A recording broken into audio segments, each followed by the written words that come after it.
Assalamualaikum warahmatullahi wabarakatuh. Selamat siang, Tabik pun.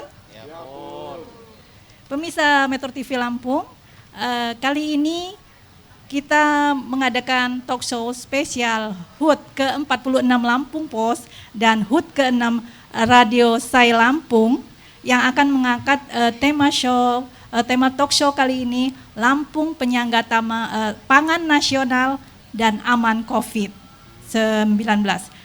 Bersama kita sudah ada narasumber, tapi kita melihat persoalan pangan ini menjadi tantangan yang tak ringan. Lampung merupakan produsen ke-6 dalam produksi padi penyangga nasional, dan ini merupakan potensi yang luar biasa. Potensi ini tentunya dilibatkan antara petani dengan pemerintah daerah. Kemudian juga lewat program Petani Berjaya, Kartu Petani Berjaya, pemerintah Provinsi Lampung berupaya meningkatkan produksi pangan untuk menyangga daerah Lampung sebagai lumbung pangan nasional. Namun sebenarnya ada beberapa tantangan yang dihadapi. Seperti apa tantangan itu dan seperti apa Lampung akan menjadi lumbung pangan nasional. Bersama kita sudah ada 4 narasumber kita. Saya akan menyapanya pertama kepada Pak Kepala Dinas Ketahanan Pangan, Tanaman Pangan dan Hortikultura Provinsi Lampung, Pak Kusnardi. Ya, selamat siang, Pak. Selamat siang, Bu. Kemudian ada Ketua Tim Petani Lampung Berjaya, Bapak Profesor Yusuf Barusman. Selamat siang, Pak. Apa kabar? Alhamdulillah baik. Kemudian ada Bapak Kepala Dinas Kominfo Lampung Tengah, Bapak Nila Kemala. Selamat siang, Pak. Tabik pun. Selamat siang, Tabik pun. Ya. Dan bersama kita juga ada Bapak Wakil Pimpinan Wilayah BRI Lampung, Bapak Yusrif Mulyadi. Selamat siang, Pak. Selamat siang, Bu Cici. Ya. Baiklah, kita ke Pak Kusnardi ya, selaku Kepala Dinas Tanaman Pangan dan Hortikultura Provinsi Lampung. Bagaimana Pak target Lampung dalam menjadikan Lampung sebagai penyangga pangan nasional ini, Pak? Silakan, Pak. Terima kasih, Bu Cici. Jadi memang Lampung yang sudah ditahbiskan sebagai bumi agribisnis tahun 2004.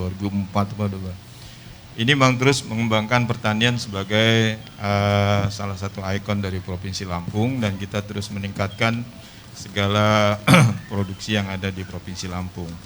Khusus untuk padi tadi sudah sebut kita urutan ke-6, tapi kita harus terus berusaha melalui kegiatan-kegiatan yang mendukung produksi padi. Nanti diantaranya salah satunya yang tergabung dalam kegiatan Kartu Petani Berjaya, kita terus meningkatkan produksi melalui efisiensi. Ke depan kita targetkan, kalau sekarang ini Lampung produksi padinya 2,5 juta ton, mungkin ke depan kita akan tingkatkan untuk produksi gabahnya menjadi 2,6 juta ton, kita tingkatkan terus. Memang kalau dilihat ada penurunan dibanding tahun sebelumnya. Ini penurunan ini saya kira dari tata cara pengukurannya saja, Bu. Jadi kalau dulu sampling, sekarang dalam satu kawasan yang luas. Tapi pada kenyataannya seluruh Indonesia memang terkoreksi semua, dan kita dari urutan ke-7 jadi ke-6. Ke depan juga jagung terus kita kembangkan dan kita tingkatkan. Alhamdulillah pada tahun ini iklim mendukung ya. Mudah-mudahan produksi jagung meningkat. Saya melihat di beberapa lokasi kawan-kawan, saudara-saudara kita petani bisa menanam 3 kali setahun. Ini luar biasa kalau tahun ini memang tahun yang penuh rahmat lah. Tapi kita terus tingkatkan juga dengan perbaikan. Mungkin ke depan juga kita akan kembangkan irigasi lahan kering, mungkin irigasi tetes dan lain-lain. Ubi kayu kita sudah tahu bahwa kita adalah nomor 1 di dunia. Untuk hortikultura juga nanas kita nomor 1 di dunia di masa COVID ini. Ini satu hal yang luar biasa. Ya. Samping juga bekerja sama dengan pertanian rakyat, sudah dikembangkan pisang, ya, pisang kirana, pisang mulia, pisang emas itu untuk diekspor ke Cina.